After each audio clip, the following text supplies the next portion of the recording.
Turn on the news tonight, and you will see the exact same story playing out on every channel.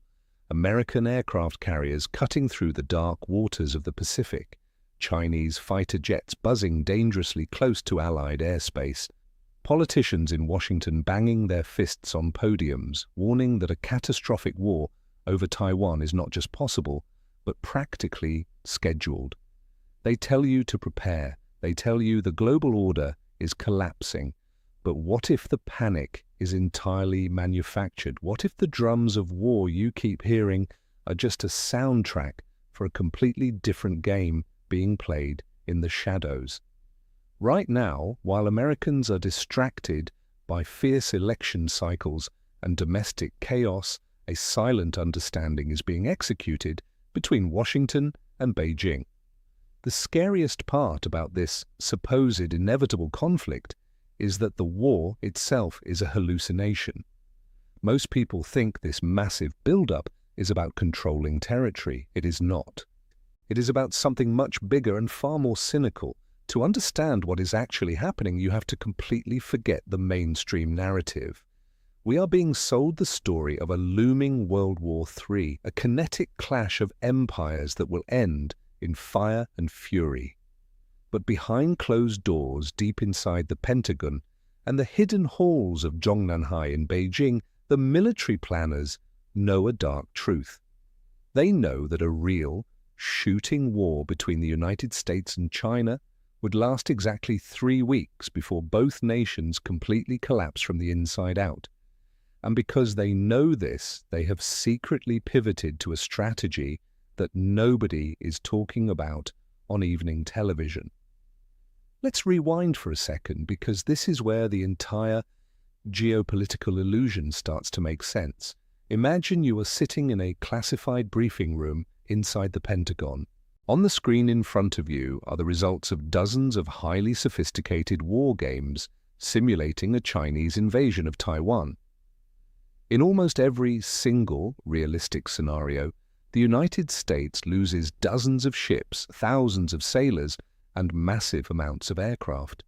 China loses its entire amphibious fleet, its economy is blockaded, and its energy supply is severed. Within days, global supply chains vaporize, but the military casualties are just the tip of the iceberg. The real nightmare is the economic fallout. Trillions of dollars erased from the global economy in the first 48 hours. The phones in your pocket, the medical equipment in your hospitals, the chips running your cars and power grids, all gone. The American stock market would plunge into a depression so deep it would make 2008 look like a mild market correction. Meanwhile, in China, the sudden halt of exports and the inability to import food and fuel would lead to immediate, massive civil unrest.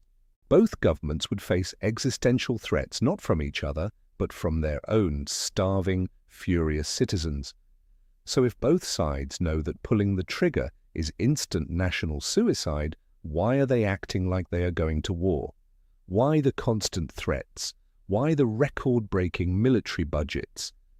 This is where things get dangerous and where the concept of the grand bargain comes into play. The grand bargain is not a signed treaty. It is not a document locked in a vault in Geneva. It is an unspoken, high-stakes psychological agreement between the two most powerful empires in human history. The rule of this silent agreement is simple. Escalate the tension, arm yourselves to the teeth, control your domestic populations through the fear of the enemy, but never, under any circumstances, fire the first shot. The war is a hallucination designed to keep the machine running, but that was only the beginning of the strategy. What happened next changed the entire equation, and it involves a trap that neither side knows how to escape. You see, for the last 20 years, the United States and China have been wrapping a deadly financial cord around each other's necks.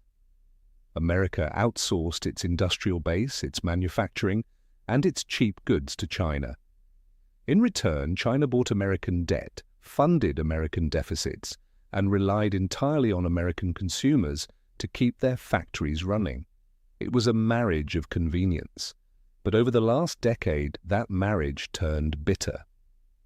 Washington realized they had handed the keys to their supply chain over to their biggest rival. Beijing realized their entire economic miracle relied on the goodwill of the United States Navy, which controls the shipping lanes that bring China its oil. Both sides realized they were completely vulnerable. And this is the exact moment American officials realized they had a serious problem. They could not just decouple. You cannot unglue two massive economies overnight without tearing both of them to shreds. So, a new strategy was born. If you cannot fight a real war and you cannot completely break the economic ties, what do? You fight a shadow war. You fight a war of targeted economic sabotage, technological blockades, and proxy intimidation. And the crown jewel of this shadow war is a small, leaf-shaped island in the Pacific. Taiwan is the perfect bait. Most people look at Taiwan and see a beacon of democracy holding out against an authoritarian giant. And while that is true on a human level, on a geopolitical chessboard, Taiwan is something else entirely. It is a massive, trillion-dollar shield made of silicon. Taiwan produces over 90% of the world's most advanced microchips. These chips are the brains behind everything from Apple iPhones to F-35 fighter jets, from artificial intelligence servers to hypersonic missiles. If China takes Taiwan intact, they control the future of human technology. If the factories are destroyed in a war, the global economy gets bombed back to the 1980s. Washington knows this, Beijing knows this, and because both sides know this, Taiwan has become the ultimate theater for the grand bargain. The United States will sail warships through the Taiwan Strait to look tough for the cameras. China will fly bombers into Taiwan's air defense zone to look tough for their citizens. Defense contractors in Virginia will sell billions of dollars in weapons, cashing in on the perpetual panic. Chinese military commanders will secure massive budget increases from the Communist Party by pointing at the American warships. Everybody wins the political game as long as nobody actually starts the war. But here is the detail everyone missed. While the media keeps your eyes glued to the water around Taiwan, the real war has already started. And it is happening right under our noses. If you want to understand the real power games shaping the world without the boring mainstream news filters, make sure to subscribe. Now pay attention to what happens next, because this is where the entire narrative starts collapsing. While the public was hyper-focused on the threat of a naval invasion, Washington quietly dropped a nuclear bomb on Beijing. But it wasn't a bomb made of uranium. It was a bomb made of paper. In late 2022, the United States government implemented the most ruthless export controls in modern history. With a single stroke of a pen, Washington essentially banned China from accessing the advanced microchips, the manufacturing equipment, and even the American citizens required to build the future of artificial intelligence. It was an act of extreme economic warfare, executed without a single bullet being fired. Inside the Chinese tech hubs of Shenzhen and Beijing, panic started to grow. They realized that the United States wasn't trying to fight a kinetic war in the Pacific at all. Washington's real strategy was to freeze China's technological progress in time, to lock them out of the AI revolution, to slowly suffocate their high-tech economy while keeping the low-tech, cheap manufacturing flowing to Walmart and Target. It was a brilliant, cold-blooded maneuver. At the same moment, Chinese leadership was watching closely. They didn't respond by sinking an American aircraft carrier. That would be playing into the hallucination. Instead, they responded with their own silent weapons. They began restricting the export of rare earth metals, the vital, obscure minerals required to build American electric vehicles, fighter jets, and green energy grids. They started rapidly dumping United States Treasury bonds. They began aggressively expanding their influence in the global South, striking massive infrastructure deals in Africa, South America, and the Middle East, quietly building an alternative global economy that doesn't rely on the US dollar. This is the real conflict. This is the grand bargain in action. It is a slow, grinding war of attrition fought in boardrooms, supply chains, and technology labs. The generals aren't wearing uniforms, they are wearing suits. The weapons aren't missiles, they are semiconductors, critical minerals, and artificial intelligence algorithms. And yet, if you turn on the news, they are still talking about beaches and tanks. Why? Because a complex, slow-burn economic decoupling is boring to the average voter. It doesn't sell defense contracts, it doesn't win elections. Politicians need a boogeyman. They need the imminent threat of fire and destruction to justify their budgets, to rally their bases, and to distract the public from decaying infrastructure and rising inflation at home. The Chinese government does the exact same thing. When the Chinese economy slows down, when youth unemployment skyrockets, when the real estate market collapses, what does Beijing do? They point across the ocean and warn their people about American imperialism.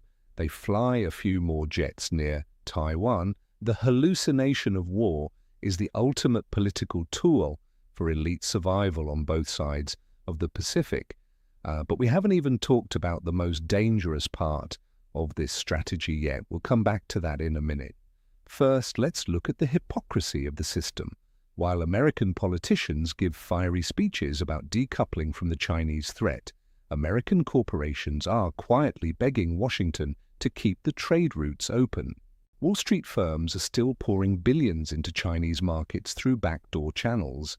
Tech giants are still heavily reliant on Chinese manufacturing networks. The rhetoric of war is for the public.